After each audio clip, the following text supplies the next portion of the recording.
How's it going, everybody? This is a non-spoiler review for the Ministry of Ungentlemanly Warfare, directed by Guy Ritchie, starring Henry Cavill, Eiza Gonzales, Alan Ritchson, Henry Golding, Alex Petefyr, and more. Thanks for joining me here on the channel. I appreciate it. Maybe you just found this channel. I don't know. Maybe you're a subscriber and you've already checked it out. If you're not a subscriber, why don't you be one? Well, I haven't watched you do anything yet. Yeah, but it's free, and I'm asking you for a nice gift on a whatever day it is that you're watching this. Cool. All right. I do out of the theater reactions. I do a whole bunch of other things, but this is the review, the non-spoiler review for this film. I've been on kind of a Guy Ritchie kick lately. My brother was really pressing me to watch The Gentleman, which I finally did. I watched The Gentleman on the plane, and I loved it. Absolutely loved that movie. And speaking of which, on the plane, I also watched The Covenant, which he did with Jake Gyllenhaal, which I thought was an underrated movie and pretty well. And it showed he can actually switch up his tone a little bit, too. Sometimes there's like the pure kind of Guy Ritchie movies, the feel, the tone, you know it, right? This has that tone.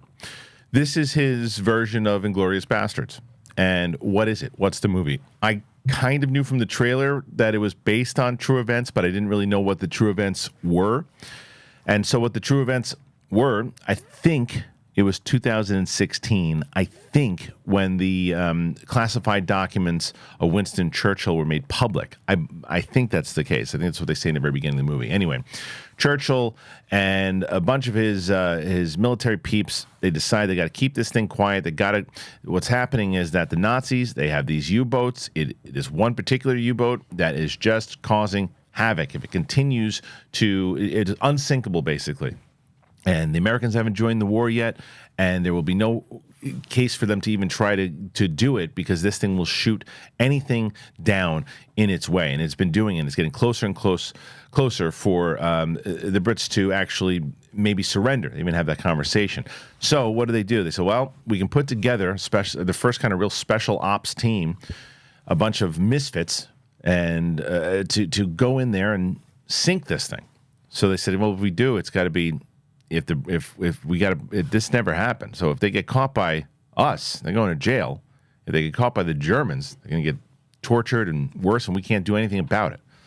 So they go and they get Henry Cavill, and he goes and he puts together his team, which is Alan Ritchson and Alex Petefyr, as well as Henry Golding. And on the other side of it, Cary Elwes is the general who's kind of putting things together, and Bob's Alsun-Mokum plays Heron, and then Eiza Gonzales, who plays Marjorie.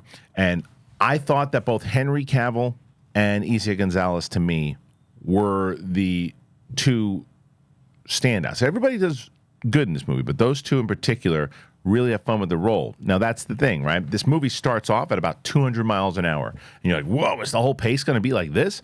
And it isn't. It goes, and it goes really fast, and then it comes down. It's like, okay, here, what's the actual mission itself? And here's the things we have to do, and we basically follow the character of Heron and Marjorie on one side and their mission, and then you follow the ragtag group trying to take down the U-boat, and they've got to kind of meet in the middle. And it does have this kind of Inglourious Basterds feel to it and what they're trying to do.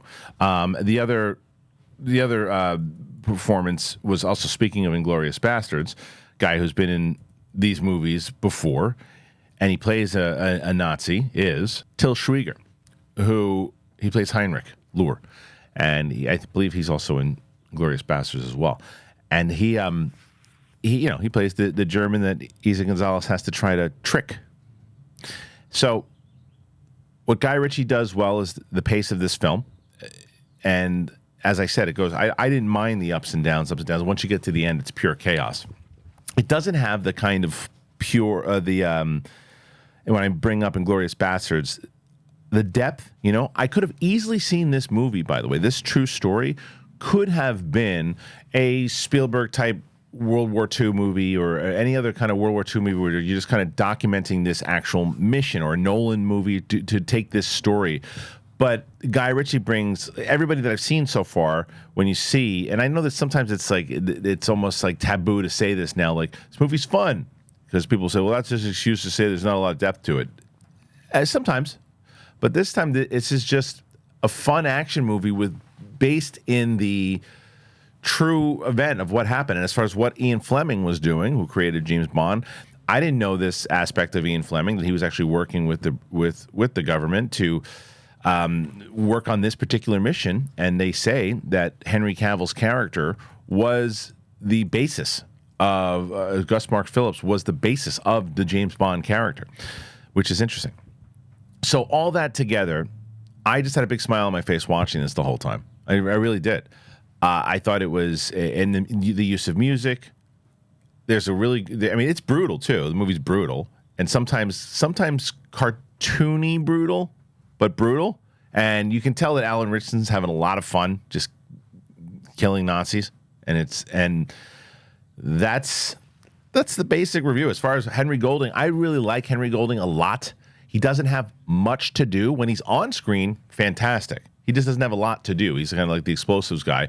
And his character, that's maybe one of the biggest criticisms, is that the characters aren't as fleshed out as maybe you would want them to be. You root for these people because the majority of them you really know. And I think that, I know there's been rumors that Eiza Gonzales could play Wonder Woman. She should, because I really liked her from Three Body Problem. Love her in this. And she can pull off action. She's got the sex appeal. She's a really good actress. So I'm going to go ahead and say thumbs up for me on that one. Overall, what do I score this movie? I'll go 3.7, 3.8 out of 5.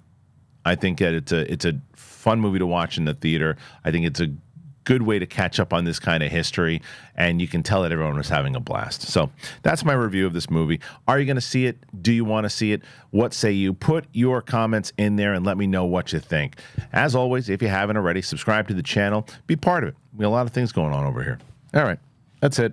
We'll be back later. We've got our full podcast later on today, around 12 or 1. We're going to do a discussion of Shogun and Fallout. What's the better show? Or what is the best show of 2024, rather? So join us. All right. Bye-bye.